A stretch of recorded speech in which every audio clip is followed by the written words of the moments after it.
کې چالته الته نه لږه امن راشي دلته وروره جنگ ولې دا جنگ هم د اټک نه دی خو هم دا جنگونه به وي موږ به ژوند نه کوو زندګي به نه کوو بچ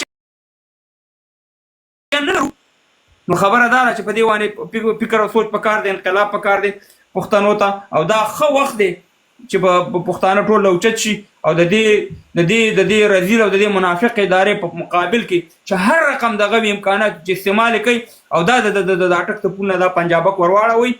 بنګالیان دومره دي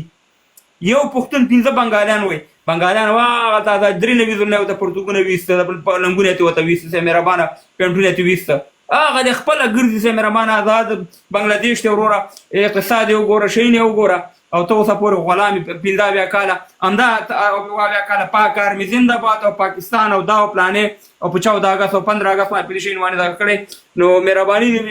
تاسو نه ډیر مننه پاچا سره د نور مرګول ټیم ورکوم نظامی سلام قربان دي کله ترامات تاسو ټول الله ټول ګډونوال ته الله دې کو جوړ سي پاچا سے محترم شهید مفتی مونی شاکر ته الله رب عزت جنتونه نصیب کی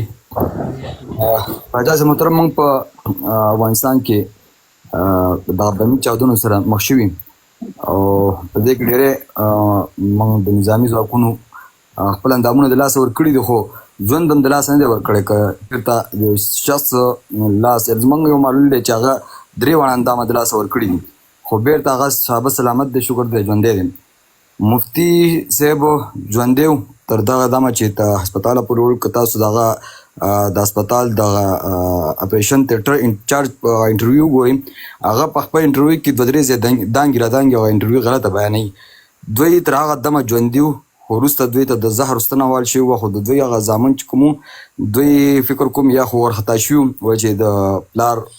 مرګ یا دغه چې کوم دی چې اوسانه سړي باندې راشي سړی ورخطا شي که دوی چېرته د اپریشن تیټر ته ورسره ورنوتي وی لکه د ګیلمن په شان باندې کوم وخت کې دوی هسپتال ته وړل شول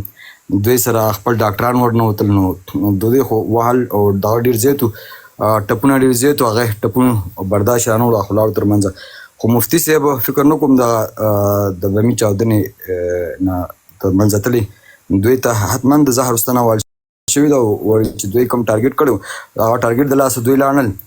نو دوی ته علم وشو چې دا خو اوس لاړل تر منځه راشي اوس دوی ته ستنه وو دا هسپتالونه ټول د دوی قبضه کې ستاسو دغه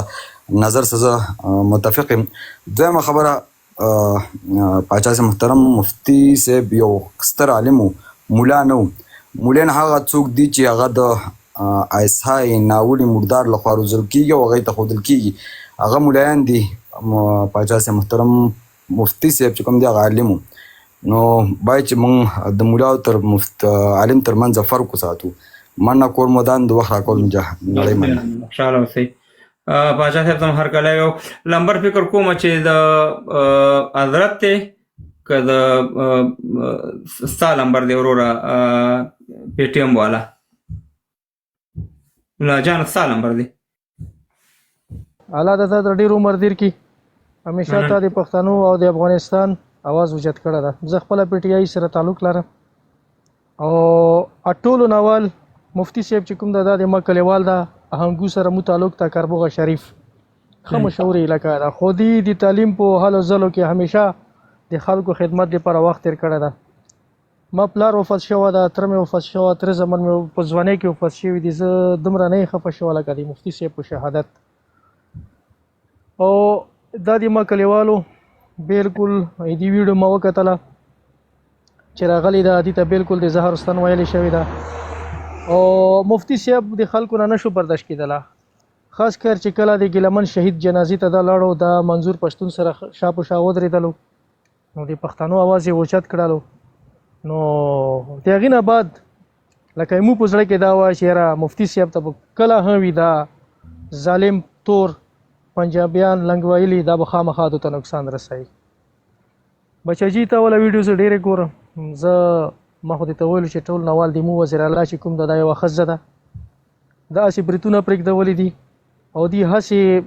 ویښته پرېږدولي ده نه یوه ښځه ښه ده مهرن بالوچ د دې نه ډېره تکړه ده دا زه اوس یایم بیا یایم کم از کم په کې پکې کې خو د دې حکومت چې کې پکې کې خو دې کم از کم امن راوسته وه که نه یو سړی د پنجاب نه څنګه رسېدي ما کې پکې کې د ما په ملایانو او د ما په پښتنو باندې د ما په مشرانو باندې دا اټیک کوي. ډېره د افسوس خبره ده، ډېره د لعنت خبره ده. زه لعنت وایم په پی ټی آی باندې، د پی ټی آی په حکمرانو باندې. او مفتي صاحب بچی چې کوم ده عبدالله، نو ډېرو کسانو سره مو په رابطې باندې یو چې هغو دا کیسه کوي چې دا ټیک ټاک بالکل ویډیو راغلی ده بچاجي ته والا ما سره غشتانه واتساپ نمبر چې ته راوستې ته ته ویډیو واستو چې زه ته وخایم چې دا وګوره مفتي صاحب ټیک ټاک خو بالکل نارمل حالات کې خو چې دا اپریشن ته ټرته نه بسله ده بیا بس دو خپل چې کوم ترتیب وای کړه ده نو دا بو مفتي صاحب سره دی وکړلو خو مو پښتانه بالکل کمزوري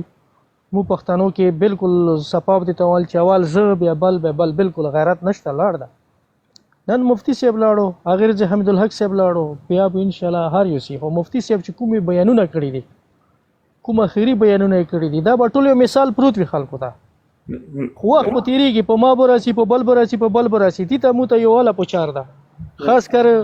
بچجی وا ویډیو جوړه کا زه ډېر ټایم نه خلک، خاص کر د کې پکې علي امین ګنڈاپور په نامه باندې زه مولا جان خټک کربوغه شریف سره ما تعلق ته د مفتی سے 500 میټر فاصله کې خپل آبا او اجداد ولا کور چې کوم د ما سره ده شو کنه د مفتی منیر شاکر صاحب ولا او دا پېښور کې پته کېدو د دین په سلسله کې یو په بل پر لګا دی هر قسم خلکو سره منډه تړي کړې دي.